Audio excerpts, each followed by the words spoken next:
Church of north India की समस्त कलीसिया को जय मसीह की। मैं राकेश छत्री, आपका भाई, आपका अंकल, आपका दोस्त, एक बार फिर आपके सामने हाजिर हुआ।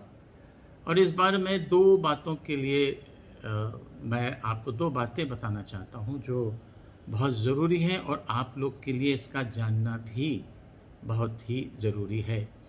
एक तो पटियाला कोर्ट का जो केस चल रहा था, जिसको हम सब बहुत बेसब्री से जिसका इंतज़ार कर रहे थे। हम लोगों ने दुआएं भी की, बहुत दुआएं हुई उसके लिए, पर अनफॉर्चुनेटली वो जजमेंट हमारे फेवर में नहीं आया।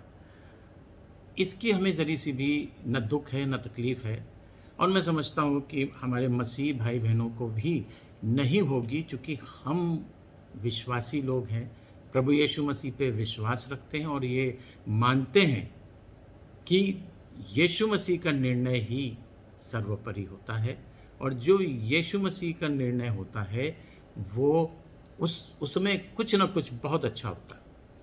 तो ये जो निर्णय हमारे फेवर में नहीं हुआ, इसमें भी हम प्रभु यीशु मसीह की मर्ज़ी को मानते हैं, और इसीलिए हम ये इस बात से परेशान बिल्कुल नहीं हुए, और ना आप लोग होइएगा।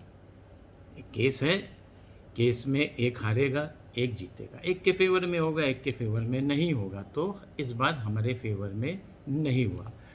अभी हम अपने एडवोकेट्स के जो हमारा पैनल है उनके साथ डिस्कशन कर रहे थे, तो उन्होंने कहा कि इसमें बहुत स्कोप है अपील का, और हम लोगों ने ये निर्णय लिया कि हम इसके अपील में जाएंगे। तो इसी हफ्ते में हम लोग इसकी अपील में जाएंगे, और हमें उम्मीद है कि अपील में हमें फ़ायदा मिलेगा। और ये बात पीसी सिंह अच्छी तरीके से जान लो कि हम सुप्रीम कोर्ट तक लड़ेंगे, और मेरा विश्वास है कि अंत में जीत सत्य की होती है। जीत मेरी नहीं, जीत चर्च की।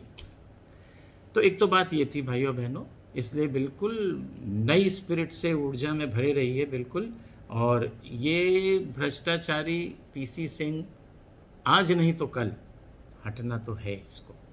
दूसरी बहुत इम्पोर्टेंट बात, कल रात में सोशल मीडिया के ज़रिए हमें एक डॉक्यूमेंट आया 4 पन्नों का, और उसमें जब हमने पढ़ा उसको, तो वो एक पत्र है माननीय आदरणीय प्रधानमंत्री जी को लिखा गया।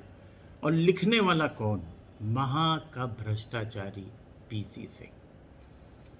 और आप उसमें देखेंगे कि उन्होंने लिखा क्या है। उन्होंने ये लिखा कि साहब ये जो है बीजेपी में प्रदेश उपाध्यक्ष हैं, अपने पद का दुरुपयोग कर रहे हैं, और कोर्ट में, पटियाला कोर्ट में हम जीत गए हैं, वगैरह वगैरह वगैरह।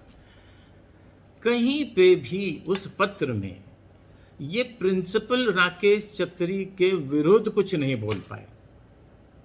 अब प्रिंसिपल राकेश छत्री के विरुद्ध क्या बोल सकते हैं? जो ऑथेंटिक हो वो है हमारे क्राइस्ट चर्च कॉलेज में हमारे काम के बारे में। मैं 10 साल झांसी में रहा, तो उस स्कूल में हमारे काम के बारे में न ये बोल पाए, न ही इनके जो चेले हैं जो आजकल लखनऊ जेल में बंद हैं, पीटर बलदेव, वो बोल पाए। उनके पास एक घिसा पिटा डायलॉग कि ये जो हैं ये रिटायर हो गए हैं, ये कुर्सी पे कब्ज़ा किए बैठे हैं। तो भाइयों बहनों, आप भी जानते हो कि कुर्सी पे कब्ज़ा, संस्था की कुर्सी पे कब्ज़ा कौन किए बैठा है? राकेश छत्री बैठे हैं कि पीसी सिंह बैठे हैं? ये कोर्ट केस अगर हमारे फेवर में नहीं हुआ, इससे ये साबित नहीं हुआ, इसमें कोर्ट केस जजमेंट में कहीं पे भी ये नहीं लिखा है कि पीसी सिंह जो एक्सटेंशन लिए हैं, अपना जो इन्होंने टर्म बढ़ा लिया है, वो सही है। अगर ये होता तो इनकी जीत होती। ये एक फैसला है, ये जीत हार की बात ही नहीं है। यहाँ केस चलेगा, क्योंकि हमारे पास ये, हम अभी कोर्ट में हम जाएंगे, हायर कोर्ट में, उससे हायर कोर्ट में चलेगा ये। तो बहुत खुश होने की ज़रूरत नहीं है, लेकिन जैसा कि इनकी टोली वाले हैं गाते फिर रहे हैं, हम केस जीत गए जीत गए जीत गए। खैर जाने दीजिए।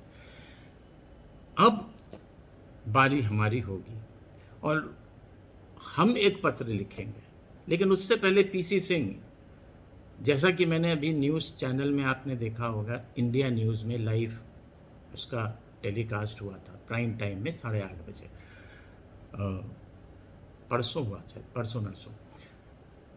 उसमें भी मैंने नेशनल लेवल पे पीसी सिंह को और पीटर बलदेव को ओपन चैलेंज किया था कि आओ, ओपन चैलेंज कर रहा हूं तुम्हें, और आके ये साबित कर लो जो भी मैंने तुम्हारे विरुद्ध बोला, साबित कर दो कि राकेश अत्री गलत है, हम छोड़ देंगे डाइसी, अन्यथा तुम छोड़ो।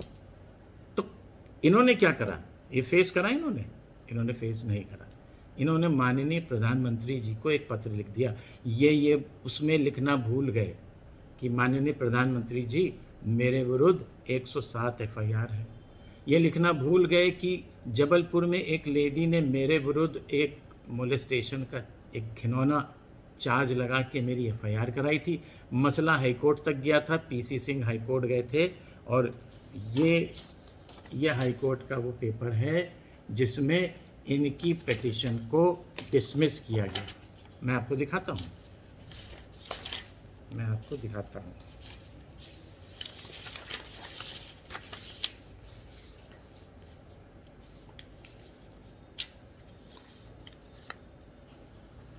ये देखिए, इसमें मैं आपको कॉपी भी भेज दूंगा।